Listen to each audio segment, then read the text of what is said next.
Oh, we ain't got a barrel of money. Maybe we're ragged and funny, but we'll travel along, singing a song side by side. Don't know what's coming tomorrow. Maybe it's true. Good morning. We're here on Houston EV Hub talking about how to buy. Hello, hi. Yeah, that's better. I may have sounded far away, but I'm right here with you. There you go. We're talking about how to buy an EV. It's important in radio to have a microphone, so mine was not close to me. But today we're talking about how to buy an EV, and that's why we started with K-Star singing We're Rolling Along, singing a song side by side, even though we don't have a barrel of money. So how to buy an EV, how to rent one, how to lease one, how to buy a used one. This will all come up today right here on Houston EV Hub, KPFT 90.1 FM, also live on kpft.org. I'm joined with our producer, Colin Lowen. Morning. And the inimitable Susie Lovejoy. Good morning. And today we have some special guests with us, Kalyani Narahari and Buzz Smith, both of whom are going to tell us a lot about the process of buying a car in general and what to know, what to avoid, and what applies in particular to electric vehicles. But first, Colin's cool fact. All right. So you hear a little bit, I've heard a bit about how EVs will affect the grid. And the EVs support the grid. Smart charging at night, which can be free when the grid is mostly wind power, helps reduce the grid impact. And vehicle-to-grid progress is promising a virtual power plant to back up the grid and earn dollars. So the battery in your car can not only power your car, but also your house, and also provide grid backup when there is a need for it, and you can earn money from it. Predictions are that investments in grid capacity for EVs is no more than experienced in the 70s when AC was added to many homes, and less of a concern than AI and Bitcoin. Those are the real ones you got to watch out for. All right. Well, thank you for that. We know how handy cars can be in emergencies. EVs can provide power to power your appliances, your home, even charge other cars. But Susie usually comes with an electric question. I have a very electric question today. What if you're in an electrical storm? What about lightning? Does that affect the charging, or does it affect the electricity in the car?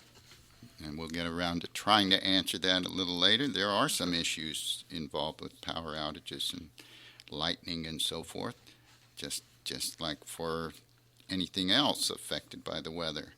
But right now, we invite you, if you have an answer to that question, or if you want to comment or ask our guests any question, you can call 713-526-5738 and push 2 to talk to us or to our guests. And right now we're going to introduce our guests. They're here remotely with us. Are you both there, Kalyani and Buzz? Yes. Yes, we are here. Well, good to meet you. I've looked Very at nice to meet you. I've looked at some video of your presentations, and I have some idea of your experience and what you're trying to do. Why don't we start with you, Kalyani, and correct me if I'm not pronouncing your name correctly. No, you're right. All right. It's Kalyani. And your last name was? Kalyani Narahari. Narahari. And Yeah. so what are you involved in particular? And I understand you're developing an app that makes it easier for people to compare electric vehicles and start the process of considering obtaining one. Yes. So I'm the founder of a startup site. It's called Siffra.com, SIFFRA. It's going to be launched very soon. So on Monday, you should be able to check out this site. Essentially, our goal is to simplify the process of shopping for EV, right? So assuming that a shopper has decided to look for EV option as their next car, like any other big decision, right? There are like a couple of components in EV car buying decision as well. Which car to buy? What's my budget? And what's the timing? Am I looking to buy next month, next year, or in the next 6 months? So given our site, Cifra.com tries to simplify and give the shoppers answers all in one place without having to go to a number of sites and trying to carve out the information that they need. So the next step, so just like the evolution in technology, right? From data, we have moved to information. Now we want to move to answers. Now users, typically any site user, they want answers, not just having to scroll through tons of information. So Cifra, the goal for Cifra is to provide the answers a typical EV car shopper would ask. So, for example, what are the federal tax credit eligible vehicles, right? Out of 30 makes or manufacturers, actually only 11 of them qualify for federal tax credit eligible vehicle. Now, out of 11, there are about 80 plus models, right, that all of these manufacturers offer. Now, out of those 85 models, only certain percentage qualify for tax credit. Now from a shopper perspective, does the shopper qualify for federal tax credit? That's something that they can check out on this site. And over all of these 30 brands, they have the ability to just see, do I want to lease? Do I want to buy? What is my monthly budget? So it will help match requirements with what's out there. That's really the goal for Cifra. So is your website currently active? Can people already benefit by using it? Not yet. It's in coming soon mode. So in about come Monday, that's really the goal. So we have everything ready. We just need to turn on the switch over the weekend. I have been on a demo website of Yes. Cifra, and That's the correct. thing I liked about it was that they show charging rates. So how fast will the car charge? Yes. And they show incentives, of course, and there's also a discussion of a vehicle to load or vehicle to grid. Correct? Yes. Yeah. We also show the bidirectional charging information, which vehicles offer. Typically, all the trucks, most of the big name trucks offer bidirectional charging, as was mentioned before. Vehicle to home, vehicle to vehicle, vehicle to load. Those are typically the three ways it goes. Is your app going to be available for free to anyone who wants to use it, or is it a commercial endeavor? No, absolutely. It's free. It's free for all. It does require registration at some point in the journey, but at the onset, users should be able to scroll through, understand majority of the information for free. So we also have Buzz Smith with us, the current president of Texas EV Alliance. Hi, Buzz. Howdy. Actually, I'm the executive director. We're a nonprofit. Oh, okay. Executive director, Texas EV. And how do people reach your website? We're txev.org. All right. So having heard some of what Kalyani said, how is that going to help people in their decision-making process for obtaining an electric vehicle? I say obtaining because not everybody buys. We have leased in the past. People rent them. Yeah, Buzz, as a direct experience, he was an EV. He did sell EVs here in Houston. Is that right?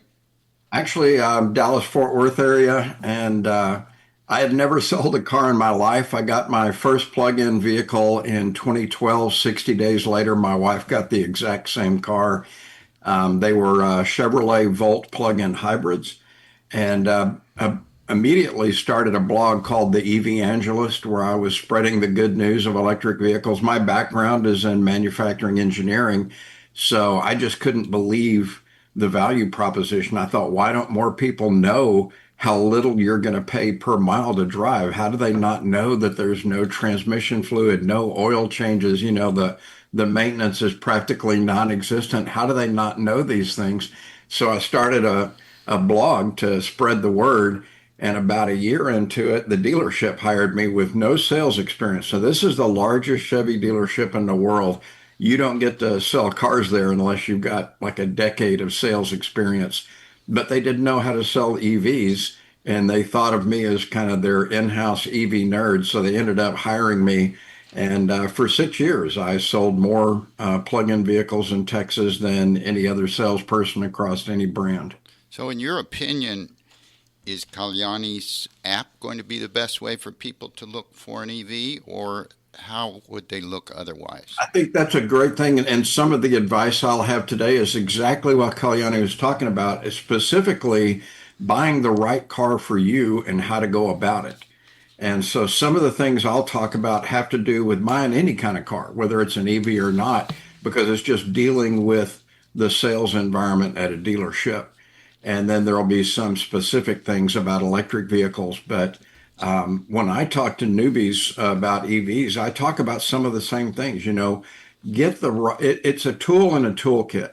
Get the right tool for the job that you want to do. If you're not going to take long road trips across country, then don't worry about range. Don't worry about having a huge battery in the thing. Don't buy the long distance version of the car. Save money and buy something that will match what you really want to do, which is drive about 40 miles a day. And just about any EV available new on the market today can easily do the commuter job. In fact, if you're a two-car family, one of them should be electric today and save you lots of money. So, Kalyani, your app is intended to fill in a lot of those blanks. Yes, I think it's the biggest challenge. I myself was a EV shopper, so it's kind of, this is all coming out of my own experience and my own requirements. And I thought any EV shopper would appreciate is really, very transparent information, just making it simplified, because it's not like we're all, my dad has purchased an EV, because I'm pretty much the first generation EV user. So I need to know very fundamentally at the very kindergarten level what these numbers mean, and very clearly laying out the information without really pushing the user. Let them understand. It's a journey. It's not just a one-stop shop decision. So I think just making the information available to the user in a very simple way. And also, I think the big thing about EV is it kind of opens up the doors for, as you mentioned, right, purchase versus lease. I think so. It's a good idea to approach the decision from, okay, what's my budget, right? Do I care? I mean, let's say my budget is like, $750 a month. Now, if there is a 0% APR vehicle, tons of vehicles in the market right now that offer 0% APR, which is a great incentive, versus there are also vehicles that are like under $500. We show tons of vehicles. I'm looking at the data. There are like many options that actually you could lease one under $500 a month. So within my budget, if I'm open-minded, buy versus lease, that just opens up many doors towards the purchase. So, and also given the technology of the vehicles is evolving every month as we speak. So I think it's always a good idea to just keep it open-ended as we approach the decision. Well, all of us here could speak for hours on this subject. Unfortunately, our program is limited to under 30 minutes, and we would disappoint our many fans if we didn't stop now to do our little comic drama called Fun with Zip and Zap, and we're going to do that. We'll be back with our guests. Oh, yes, much more with our guests, many more questions. We're in the money, we're in the money.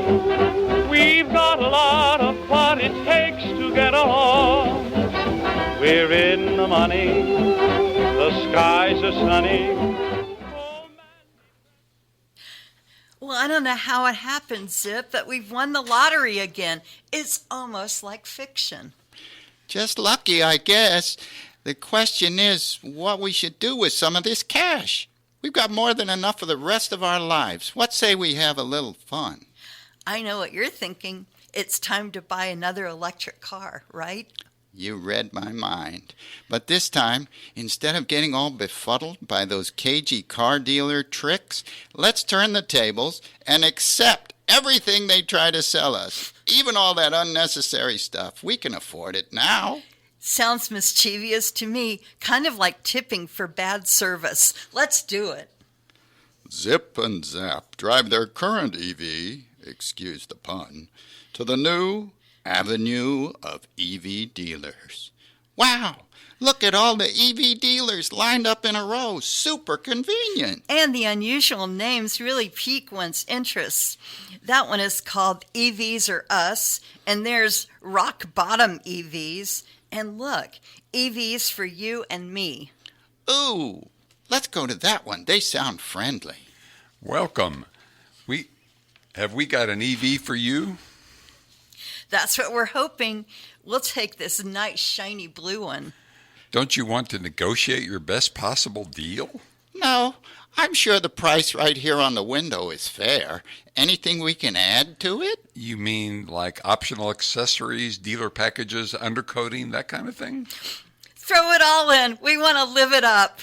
A group of hungry-looking salespeople start to gather. They huddle to discuss this unexpected windfall.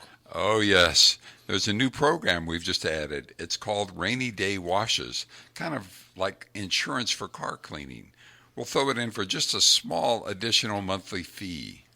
Sure, throw it on in. What's it all come to? That will be just twice the sticker price. Is cash okay?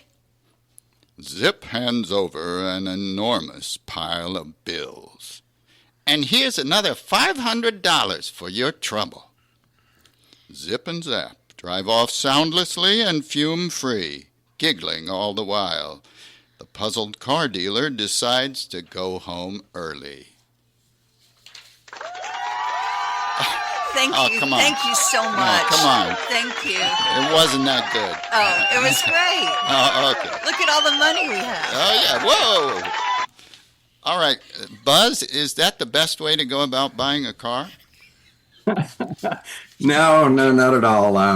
Well, tell us, please. Here's some quick tips for you. And this, again, the beginning of this is going to apply to any kind of car, not just EVs. One of the things that amazed me is that people, when they're buying a car, they're just clueless. They really don't understand how the industry works. So let me give you some inside information. Salespeople are paid on a commission. That is 100% commission. What that means is if they don't sell a car, they don't make a penny. Some dealerships will give them a draw, which means it's sort of like a loan against their future sales. But the bottom line is they got to pay that back. So again, if they don't sell a car, they don't make a penny. Now, if you go in one day and talk to one salesperson, they're going to enter you in the database so that you're kind of claimed as their customer. If the next day you come in and you start talking to a different salesperson, that person will go to the computer and enter your information. If they see that somebody else is already in there and they're an ethical salesperson, they'll take you over to that original salesperson you talked with. But what usually happens is they fight for what's called a split deal. So by answering one question, that other salesperson will get half of the commission for that deal. Wow. If you were a or if you were any kind of job and your boss said, hey, you know what, today I'm going to pay you 50% of what you normally make. Have a good day. Are you going to be happy about that? No. Well, no. And what'll happen is they will ignore you. And this happens a lot in the EV world because, especially with newbies, you've got lots of questions. So let's talk about timing. September 30th is the day that the incentives end. There's a lot of rules about these incentives. You can't make too much money. The car can't cost too much money. If it's a used vehicle, it's got to be within a certain model year range. In the chat, the afdc.energy website is the government's website that gives you all the rules you need to know about before you select that vehicle. So September 30th is a very important date for you because if you don't buy and take delivery on the vehicle by the end of that day, you don't get the $7,500 up to $7,500 off on the new vehicle. Well, I want to ask you a question, Buzz. we went in for a test drive of a new model EV, and we weren't really thinking about buying one. But of course, the salespeople wanted us to, and they took us in, told us all about it, ran down the prices. We said, all right, we're really not interested today, and went to our car. They came after us, and they said, we will forget about the dealer package that we said would be $3,000 more dollars. You don't have to do that, and so forth and so on. Why does that happen? Well, that happens because they're trying to hold on to as much of the profit as possible. And you just mentioned something, the dealer add-ons. That's called a dealer pack. And the dealers are adding that stuff on because the manufacturers of the vehicle are cutting the profit margins. And dealers and the salespeople are commissioned on the profit in the deal. So whenever they start negotiating the price down, that salesperson is giving up some of their commission as well as the dealership giving up some of their profit. So they try to, be a tough negotiator, but especially at the end of the month, or like September 30th, at the end of a quarter, they are trying to make numbers where the manufacturer will pay them more per car they sell. The salespeople have the chance to earn what's called multipliers and increase the percentage of their sales all quarter long. So it's a big payday at the end of the month. Also, it's a business that has a lot of turnover. If you don't make your numbers as a salesperson, your job's on the line every 3 months at the end of the quarter. So you've got desperate salespeople trying to hang on to their jobs. Managers are compensated that way as well. The more units that are turned by the dealership, the bigger the management bonuses are. So every single person at that dealership is focused, especially at the end of a month or at the end of a quarter, of getting as many sales as they can. So that gets back to the other question. You go in as a newbie and you've got a lot of questions, get your answers before you go to the dealer. They are not going to waste time on those last few days answering questions. And in fact, most of you have probably seen that if you go to a traditional dealer, they're incapable of answering your questions because the sales guys can take 30 minutes selling you a crew cab pickup and make a really good commission, or they can spend 4 days selling an EV to you and make a reduced commission. If it was your job, what would you do? So think about it. I'm sorry, Kalyani, is your app going to help us find a dealer? It's not integrated with the dealer information. It has the electric vehicles and the deals. So, but we do provide the links, how to find the dealer, but we do not directly have that information. Also, we should mention that we're talking about traditional dealers here. Tesla, Rivian, Lucid, you buy online. There is no or very little room for any negotiation. Right. It's and if the Ford and the Chevys of the world could, they would go to that model in an instant. They would not be using dealers if they could get away with it. I have to say that my experience with shopping recently has been way better than it was 5 years ago. They are interested in selling. They're more knowledgeable, at least in the Houston area, and they're way better at it and less. Let me sell you one right now. If you walk off the lot, I am not going to make a sale, and that's probably true. We're going to try and answer Susie's electric question right now. If you'll restate the question for our panelists. What about electric storms and lightning? How does that affect an EV? And Buzz and Kalyani and Colin, go right ahead. Take that one. Well, I think it's true. First of all, a lightning strike to any car, whether it's gas or electric, is rare because it's insulated by the rubber tires. So I think the bigger question is if it's connected to the to charging, which I leave mine all the time because it backs up the house. Is there an issue with that? Buzz, do you have any inside info on that? A couple of things. One is that the high voltage does not transfer unless the charger has done what's called a handshake. The charger and the car talk to each other. The car says, I can take electricity this fast, and the charger says, okay, I'll adjust the speed to that. So there's a handshake that goes on, and the electricity doesn't flow unless that handshake is completed. So when lightning strikes, if the car is not actually charging, there's no electrical connection between the grid and the car. Now, that being said, just like you shouldn't take a shower during a thunderstorm, probably a good idea if you know there's a big thunderstorm coming to unplug your car. One solution that we did was we added a whole house, what do you Surge call it? protector. Yes, thank you. Surge protector that helps with that. But again, the power in a lightning bolt is very strong. It's just, let's be safe than sorry. Unplug if there's a really bad storm and plug back in. By the way, you can do that in the pouring rain. I did that at the dealership, and it was pouring rain. I was going to prove to all the sales guys that it's safe to charge a car in the rain. You should have seen all the phones come out. They were all shooting video so that they could be the guy that got the video posted and went viral. Well, they used to say, don't talk on the telephone during a Right. Yeah. Well, we want to thank Kalyani and Buzz for joining us today. Our show is brief, but we kind of like it that way. Less likelihood of people falling asleep on us. But you've been listening to Houston EV Hub, and I'm David C. Lowy, if I failed to introduce myself at the beginning. And I want to thank Colin Lowen, our producer, the inimitable Susie Lovejoy as Zap, and in the booth, Rico and Olivia. Thank you very much. And also, to reach us, HoustonEVA.org is the connection. And please stay tuned for Clint Broussard coming up with Long Time Running. I think we're about out of time, so we'll go ahead and play our music. Thank you, everyone. Drive safely. You'll save lives. Thank you. Thank you.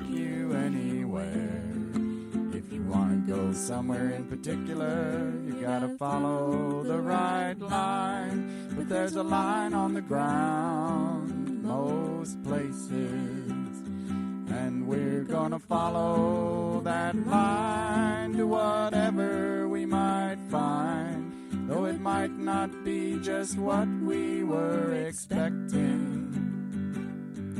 There's just no point directing that line on the ground.